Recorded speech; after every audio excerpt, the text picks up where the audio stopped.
questions, I'll circle back and offer an additional question. Please use the raise hand function. It's at the bottom of your screen under the reaction section to ask a question. And if you don't have access to a mic today, you can raise your question or put your questions rather in the chat, but please also use the raise hand function.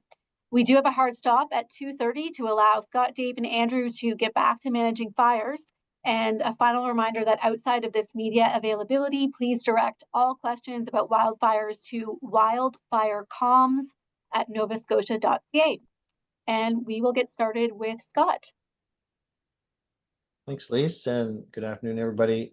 So in Nova Scotia today, there are still 3 active wildfires. 1 of those is under control and 2 are under control. So those 2 under control being the fire in Susie Lake and the one in Hilltown, Digby County.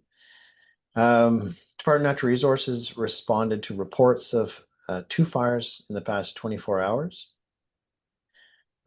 Currently, the fire weather index remains high to very high and still extreme in several areas of the province. Most of the province is still under high to very high.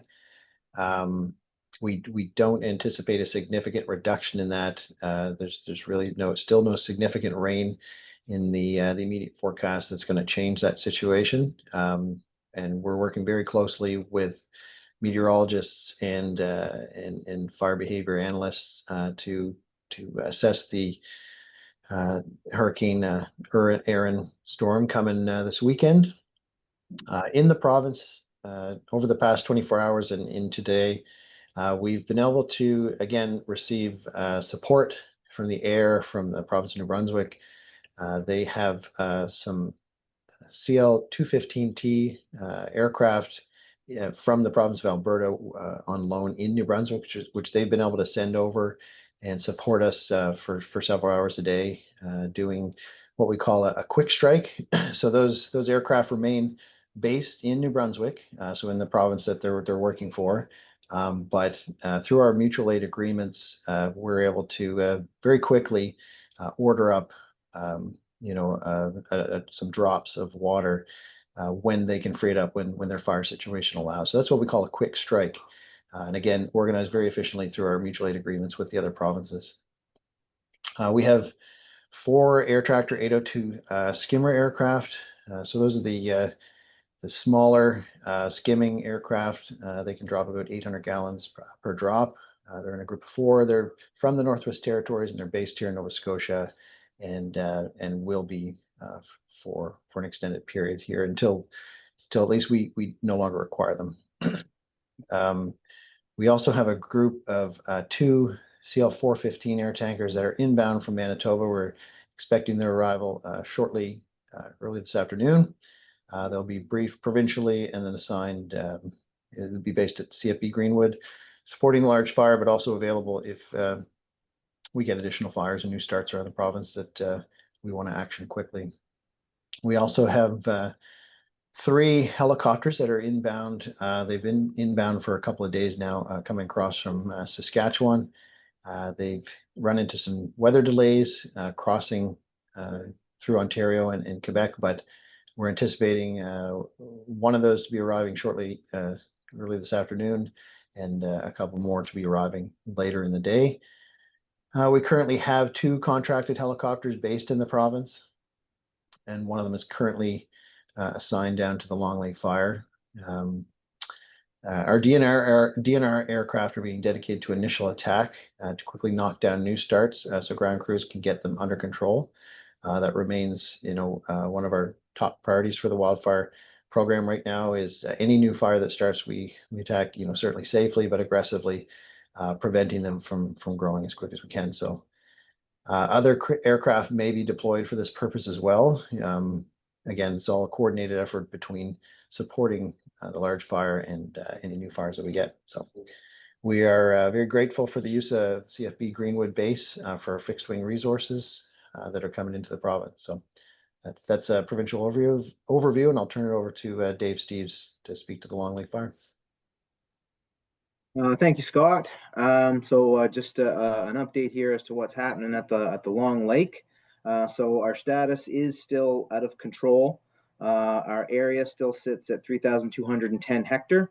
And we have a number of resources available and active in the field today. So we're looking at out of province resources, 22 from Ontario, 5 from Prince Edward Island.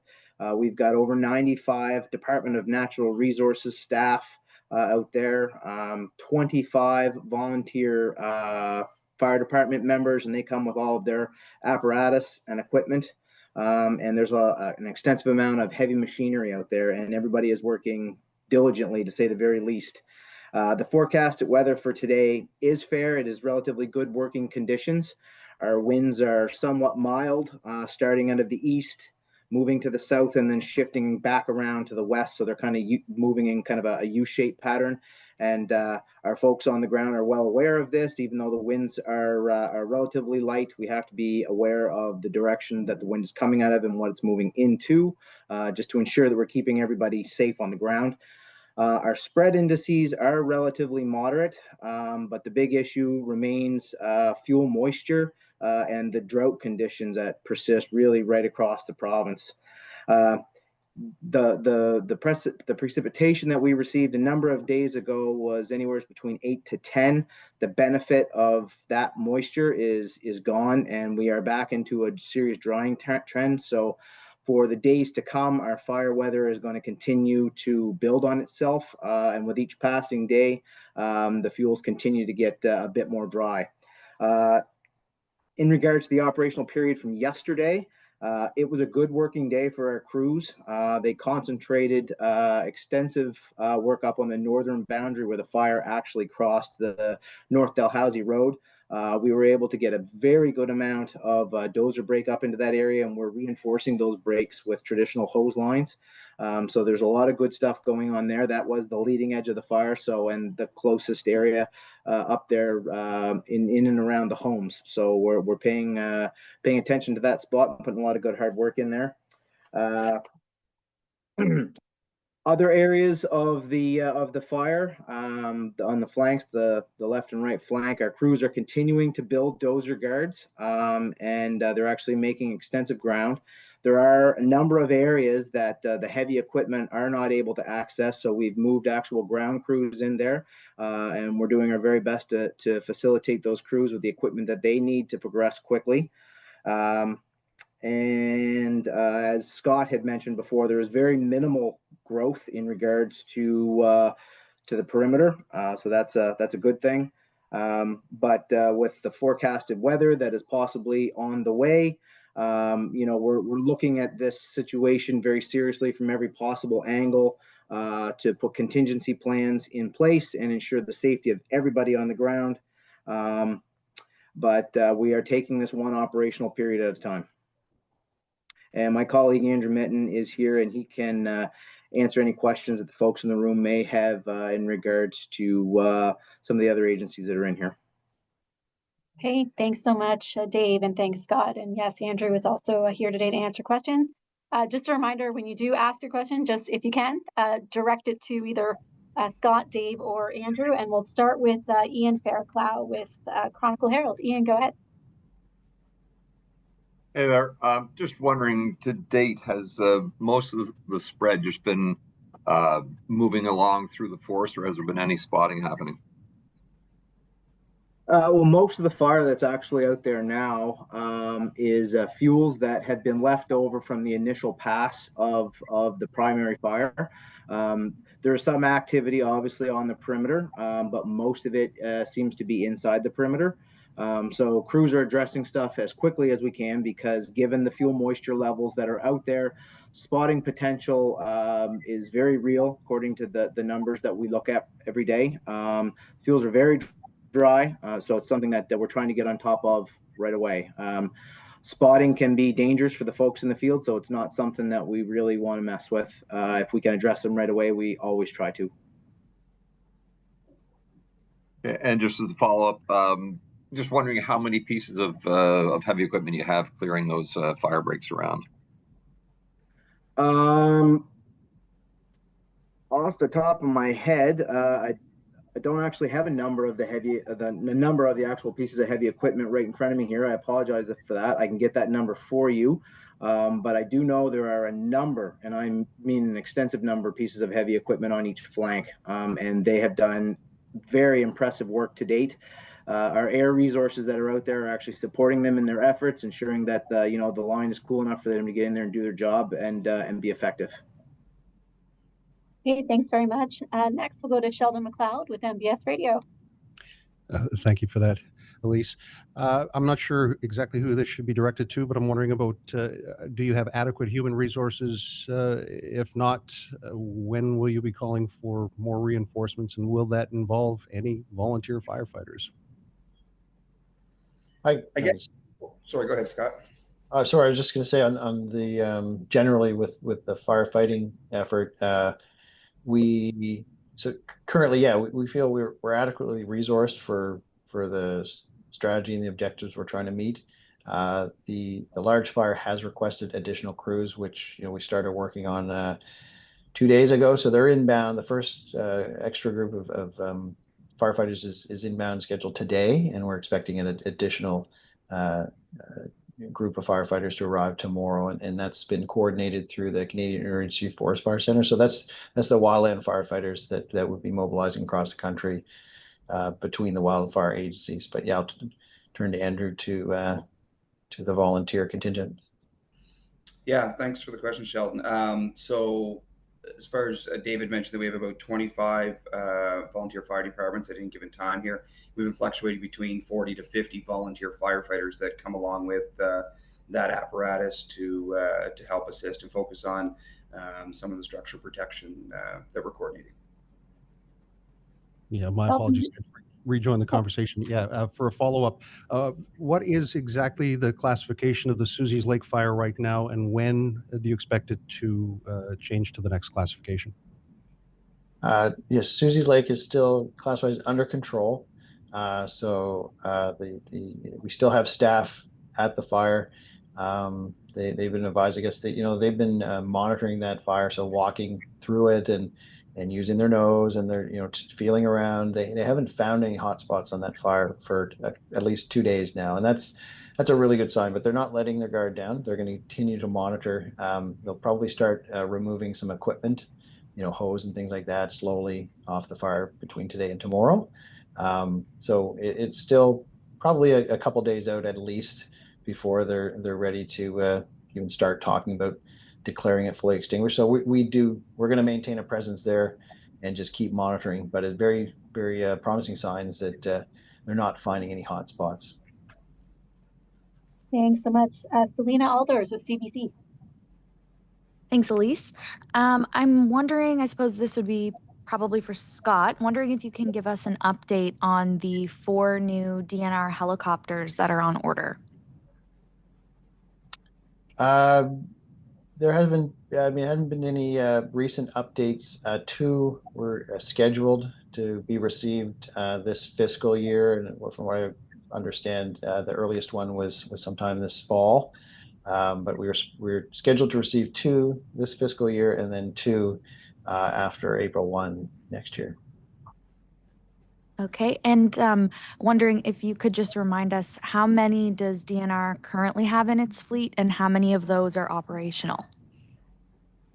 So the fleet is 4. 1 is obviously unserviceable right now since the crash.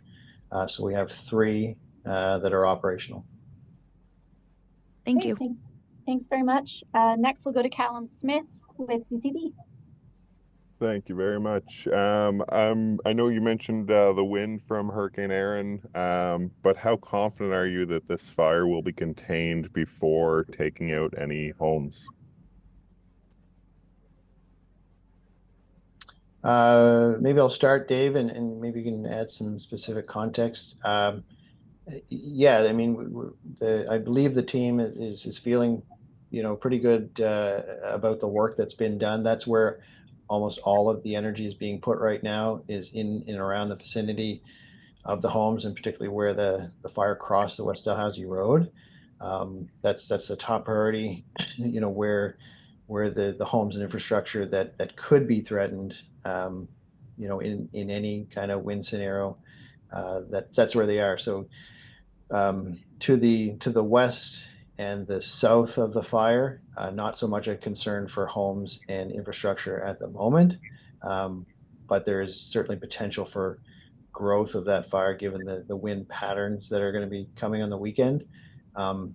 There's timber values, obviously, and natural resources that we'd certainly want to mitigate as much impact to. But Dave, I'd maybe speak to the team. You're right with them, but I think they're feeling pretty good about their efforts. Yeah, there's been an extensive amount of work done up there, given the proximity to the homes. With wildland fire, you can really never say anything with 100% certainty. But there's a lot of people up there doing a lot of really good work. And if it's something that we can put into place to mitigate an issue, we're certainly going to try to do that. So. Thank you very much. Just before a follow-up, Mr. Mitten, it keeps popping to you, at least from my screen. I don't know if you're able to mute if you're not answering, perhaps. Apologies for that. Just it's switching back and forth. In terms of a follow-up, I think, Dave, you mentioned forecasted weather will need very serious contingency plans. What would that look like, and could crews be pulled from responding during winds? Well, firefighter safety is of the utmost importance to all of us here at DNR. So we have actually in-house, we have weather specialists as well as fire behavior analysts, and a big part of their job is analyzing what could potentially come down the road in conjunction with the fuels that are available on site. So we have people out there right now having a look at, what could possibly be in the fire's path and the best way to safely address those issues. But if winds pick up to an extent where it's deemed unsafe, then we will have to pull crews back just to ensure the safety of everybody that's close to the front. Thanks very much. Next, we'll go to Natasha O'Neill with City News. Hi. I think my first question is probably to Dave, but I'm wondering, just for clarification purposes, it seems like when we're talking about the winds picking up and the conditions drying out, it sounds like we're really anticipating things to start going in the wrong direction starting tonight into tomorrow. Is that correct? Well, I guess what I can say is in the wildland environment, the smallest variable can change everything. So we're really trying to do our very best to plan for every possible scenario. In my last discussion, we're trying to look forward. Friday seems to be kind of the line in the sand, but we're doing our best to plan for every operational period. And as we all know, in Nova Scotia, the weather changes from moment to moment, and sometimes computer modeling is the best tool that we have, and sometimes even that is off. So our specialists are doing the best that they can to give us the pertinent information so that we're able to make the best possible decisions for our people that are out on the front. And as a follow-up, I'm just kind of wondering, this fire's been happening since well over a week now, and it's obviously grown quite quickly. I'm just kind of wondering, on the ground, crews, how are we all feeling? How's the morale? Are we getting tired? That sort of thing. Well, I'll tell you, the people in the community have just been incredible, very welcoming, and they've gone really out of their way to do everything that they can for the first responders here. The fire departments that are here are all community members or from the surrounding area, and they're tired. It's been around a week, so some of these folks they're getting tired, but morale is good. There's lots of hard work to do. But the attitudes seem very positive. There's lots of information transfer going back and forth. Agencies are discussing with agencies. Everybody really is on the same page. So I feel like we're in a really good spot moving forward. We just have some issues in the road that we're going to prepare and do our very best to tackle. Thank you. Yeah. Thanks, Natasha. Thanks, Dave. Jake Webb with Global News. Go ahead. Hi there. Thank you. I'm wondering if you could talk a little bit more about the effects that Aaron would have on wildfire operations, especially as it relates to a Long Lake. Well, the issues with possible increased winds is the fuels that are actually in the area. A lot of times when we look to address wildfire, we look for things, what we refer to as natural breaks. So it can be, large lakes or unfavorable fuels or swampy areas or even large road systems. But in this particular area, there's a lot of softwood that kind of is never ending. So that is really what has caused this volatile fire behavior from the first few initial days. And then when it starts to approach any type of residential area, that just adds another whole level to what our response is. So really it's the available fuels and the drought conditions as well, combined with the extremely low moisture levels that we find ourselves faced with in the fuels. So that's always an issue, but given how dry everything it is, or that it has been over the last little while, it's added another level to our response for sure, because it makes it dangerous. And like I said, we try to plan as best we can for the folks on the ground and give them the safest possible path to get out there and do their job. Jake, Okay, did you thank have a you. follow-up question? Yes, I did. Scott, you mentioned you were working with experts to assess and prepare for Aaron. I was wondering what that work kind of looked like. At the Provincial Wildfire Center here in Shubenacadie, we actually have a meteorologist on site who's working with a fire growth modeler. So we're working with computer software, and trained expertise in fire behavior. So they're assessing like Dave said, the fuels, the weather, the topography, and doing their very best to try to map and model, what this fire might do given the weather conditions, as well as on the fire. Part of the team on site, we also have a fire behavior analyst who's supporting the data collection right at the fire site. So we're trying to be as accurate and precise as we can. There's a lot of variables, like Dave said, but we've definitely got a very strong team that's working on providing the best intelligence to the team that's managing the fire. So.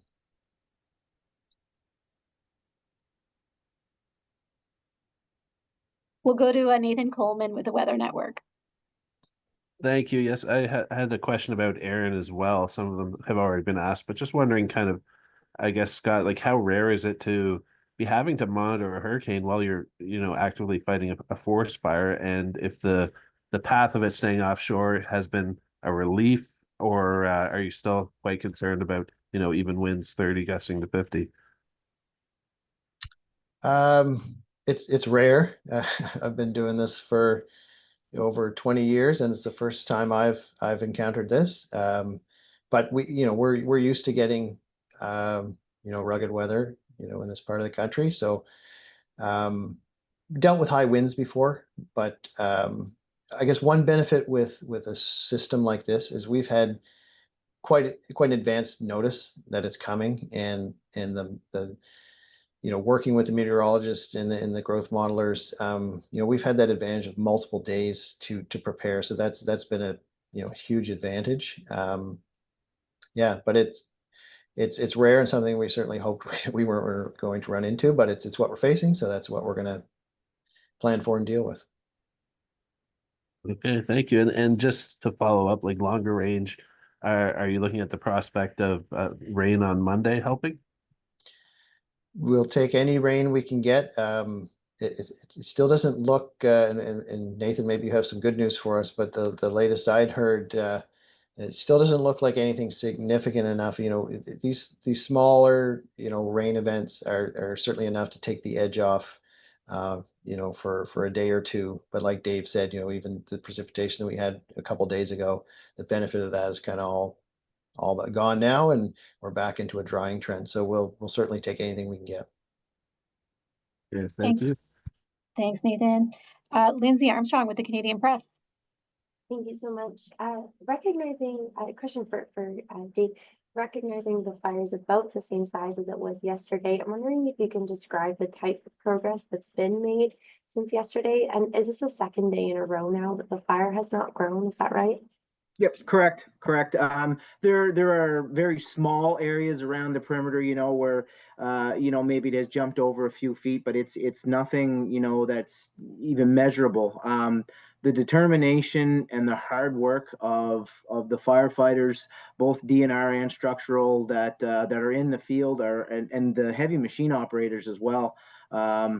they've really all pulled together for a common goal to come together to do what they can for the betterment of this community. There has been an incredible amount of hard work, teamwork, overcoming adversity. It's been something to see, to be honest with you. And we will get through this. It's just not going to be today. But when this is all said and done, they should feel very proud of what they have been able to accomplish. Thank you so much. And for follow-up, I'm wondering if you're able to say if the fire is any closer today to those nearby homes compared to yesterday, recognizing, just as you said, sort of very small moves. Are those houses any more or less at risk compared to yesterday? I missed that. Scott, did you catch that? Yeah, I did. I think the question was, or maybe you could repeat the question. I'd probably better you repeat it than I try to. Yeah, sure. I'm wondering about how close the fire is to those nearby homes today compared to yesterday, if those homes are any more or less at risk. Yeah, they're no more at risk today than they were this time yesterday. And as I had mentioned before, the crews have really focused on this area in conjunction with the hard work from our folks with emergency management. The structures were one of the largest priorities that we've had on this incident, and they're continuing to focus on that northern area of the fire to do their very best to ensure that we can get this area wrapped and reinforce those guards with some good old-fashioned hose work as well. Okay, thanks very much. And I know we're just past 2:30. We're going to stay on for a couple more minutes where we started a few minutes late. I know we do need to get you folks back to managing fires. So let's quickly go to Angelie with CBC. Hi, so I think this is a question for Scott, potentially. DNR recently posted photos saying firefighters saved a memorial site for an RAF training plane that crashed into the West Dalhousie area during the Second World War. It has a cross with a memorial plaque to 2 service members who died in the crash, and the remnants of the plane have been left on the site. Can you tell us how they saved the site, which has historical significance, and was the fire break dug around it? But Dave, do you have any specific details? I do. One of our division supervisors, who is actually from the area, had some local knowledge as to the significance of this within the community. He was down there on some of his regular duties, and during that time, he knew about this and went not out of his way, but he did his very best to ensure the safety of this memorial while he was down there. It's kind of a nice story within an incident that's been tough on a lot of people. So it's the memorial is still there, thanks to the hard work, and winds kind of moving in a favorable direction in regards to where the actual physical memorial was. So it's still in good shape. Okay, thanks very much. We'll go to the Annapolis Valley Register next. Hi, this is a question for Andrew, I think. Just can you speak to how many sprinklers are being used, where they're coming from, and how vital they are to protecting those homes, Andrew? Yeah, thanks, Jason. We've seen the proof of the value of the sprinklers. We've got currently 61 structures protected, and we've seen they're operating as they've intended to reduce the risk and help protect the homes that they've been put on. For statistics, I spoke to the team out there doing the work, and we flowed just over 500,000 gallons of water onto and around those properties, and it's worked well. And where are they coming from? Sorry, yes. So the sprinkler kits, we've through some really good partnerships through Kedzie Park, Halifax Regional Fire and Emergency Services, and some municipal fire departments. They've brought their sprinkler protection kits for us to deploy. Thank you, Andrew. And we do have time for one more question, so we'll go to Acadia Broadcasting. Just with the anticipation of Aaron's arrival and potential high winds, wondering if there is any additional advisories for the public that they should observe in the event we do see high winds over the weekend, any additional precautions they should take when wildfire risk remains so high with high winds. I mean, I think we would keep, with our general messaging, the proclamations around open fires and woods travel are still in place. And so the risk is still very high of new fires starting and spreading quickly.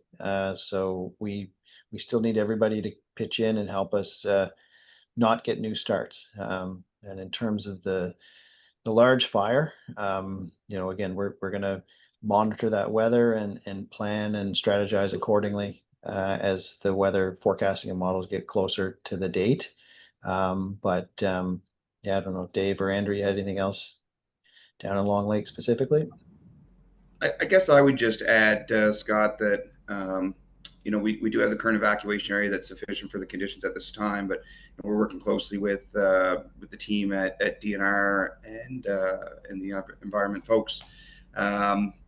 Really, my message is just, and I preach this message every day in the work that I do, but really it's just for self-preparedness. And whether you're living in a community next to this fire, living in a community in another part of the province, we know it's dry, we know what the conditions are like, and people should just be prepared to move on a moment's notice if need be.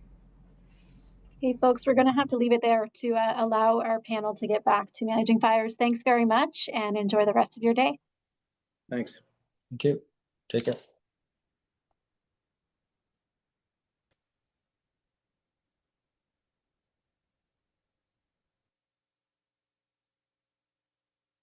Recording stopped.